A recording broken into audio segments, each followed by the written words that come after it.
Астана халықаралық университетінің педагогикалық колледжі ағылшын тілі пәнінің оқытушысы Слатова Жупархан Тосубековна Мира интерактивті тақтасын ағылшын тілі сабағында қолдану тақырыбымен бөліседі.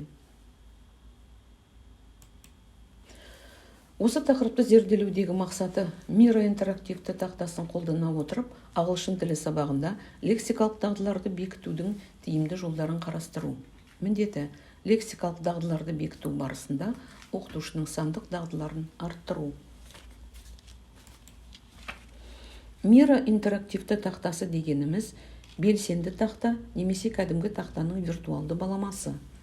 Онда жазуға, сурет салуға, файлдар қосуға, комментариймен бөлісуге, график диаграммалар құруға, әртүрлі оқу материалдарын жүктеуге болады. Оның мүмкіндіктері бейне файлдарды жоғары сапада көрсетеді, оларды танымал сервистерден іздейді және жүктейді, файлдарды әртүрлі форматтарға түрлендіреді. Кез келген уақытта, кез келген жоба үшін командаларды біріктіруге мүмкіндік береді, аудио және бейне файлдарын қосуға арналған танымал форматтарды қолдайтын функционалды медиа орталық деп айтуға болады. Тақтамен жұмыс істеу үшін қолданушы адам бұл платформаға тіркелуі қажет, яғни жеке аккаунтты қажет етеді. Егер сізде аккаунт болмаса, көрсетілген сайтта тіркелуден өту керек. Ол үшін Sign up free батырмасын басамыз. Егер сізде аккаунт болса, логин мен парольді көрсете отырып, авторизациядан өтуіңізге болады. Аты жөніңізді, электрондық поштаңызды енгізіп, опциялардың ішінен сайт туралы білген жауапты таңдайсыз. Құпия сөз ойлап табыңыз, шарттарды пайдалануға келісу үшін белгіні қойыңыз және Get Started батырмасын басыңыз. Тіркелу кезінде сіз берген поштаңызға 6 таңбалы код келеді. Соны енгізіңіз. Енді командаңыздың атауын және командаңыздағы роліңізді анықтап, студенттер санын таңдап, Set up and continue батырмасын басыңыз. Содан кейін тыңдаушыларды командаңызға шақыру үшін терезе ашылады. Шақыру үшін студенттердің әлеуметтік желілеріне немесе пошталарына сілтеме Send invitations батырмасын басу арқылы жібересіз, немесе Skip phone now батырмасын басу арқылы бұл қадамды өткізіп жібересіз. Тақтада келесідей жұмыс жасау аймақтары бар. Mapping and diagramming, карта және диаграмма құру, meeting and workshops, кездесулер мен семинарлар ұйымдастыру, research and design, зерттеу және жобалау жүргізу, ideation and brainstorming, идея және миға шабуыл ұйымдастыру, agile workflows, икемді жұмыс процестерін құру, strategy and planning, стратегия және жоспарлау ұйымдастыру. Мира тақтасын құралдар панелі арқылы басқарасыз. Қолданушы тақтаның қызметін меңгеру үшін оның көпшілікке танымал құралдар панелін меңгеруі қажет. Олар тақтаның сол жағында орналасқан. Әр құралдың анықтамасы төмендегідей. Тақтаны басқаруға, оны кішірейтуге және үлкейтуге арналған курсор. Қажетті шаблонды таңдау құралы. Мәтінді енгізу, оны форматтауға және өңдеуге арналған құрал. Жазбалар, пікірлер және кері байланыс түрі үшін стикер жасау құралы. Фигуралар, пішіндер жасау құралы. Стрелкаларды қажетінше орналастыру құралы. Қарындаш және өшіргіш. Олардың қалыңдығын таңдауға мүмкіндік беретін құрал. Орындалған тапсырмаға комментарий, пікір, жазу, енгізу құралы. Кез келген жұмыс аймағын фрейм, рамаға салу және шаблон ретінде сақтау құралы. Суреттер мен PDF файлдарын белгілі бір құрылғылардан жүктеу құралы, материалды әртүрлі ақпарат көздерінен жүктеу құралы.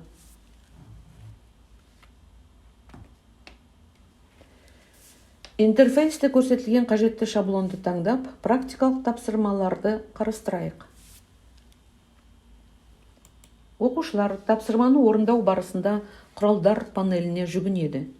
Біріншіден, стикерлерді орналастыру үшін негізгі курсорды қолданады.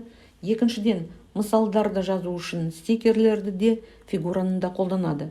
Стикер құралын басқанда ұнаған түсін таңдап және бірден жаза алады.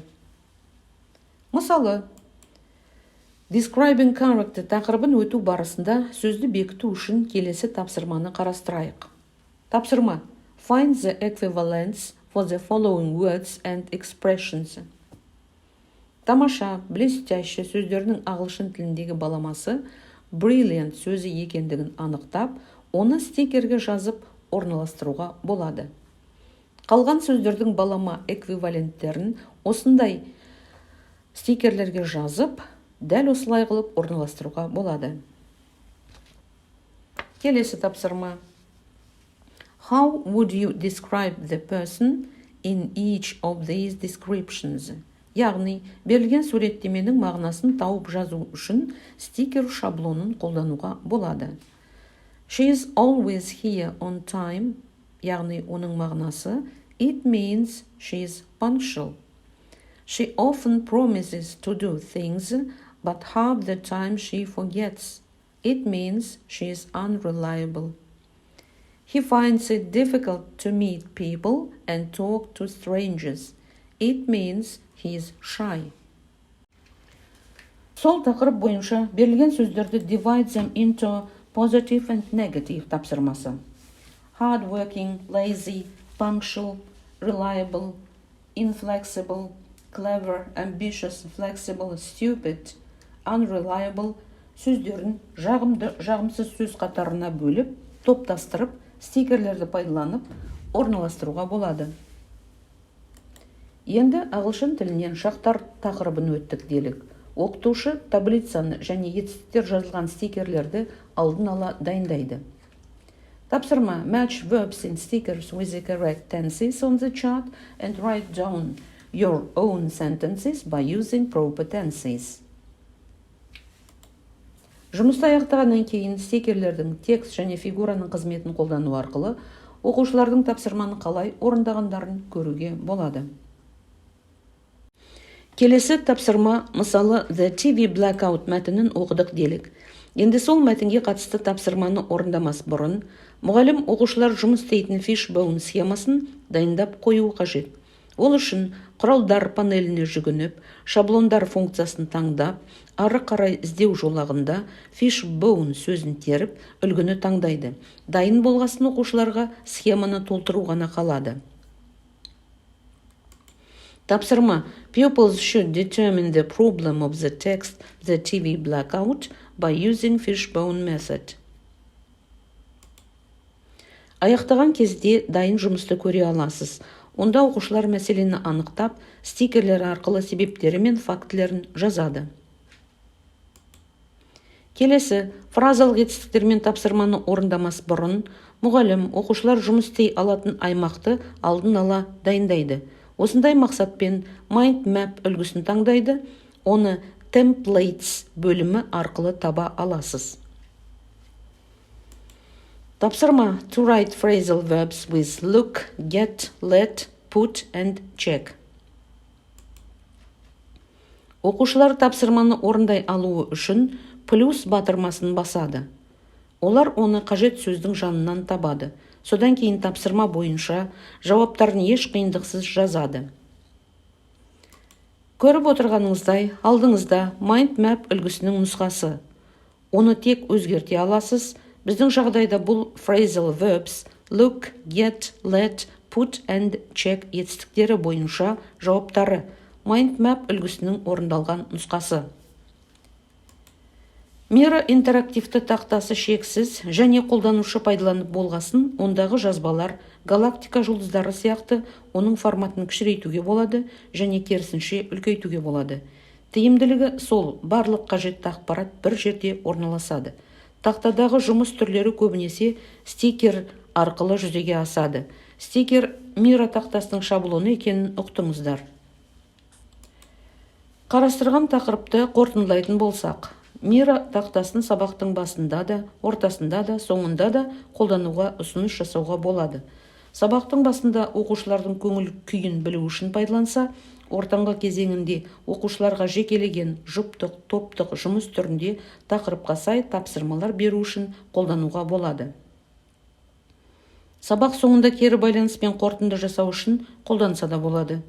Мысалы, әртүрлі шаблондардың бірін басып, оны түрлендіріп, тақырыптың атауын қойып, қаласаңыз тақырыпқа байланысты суреттер мен жазуларды қою арқылы астына комментарий бөлімін ашық қалдырып, оқушылардың өз ойларын білдіруіне мүмкіндік беруге болады.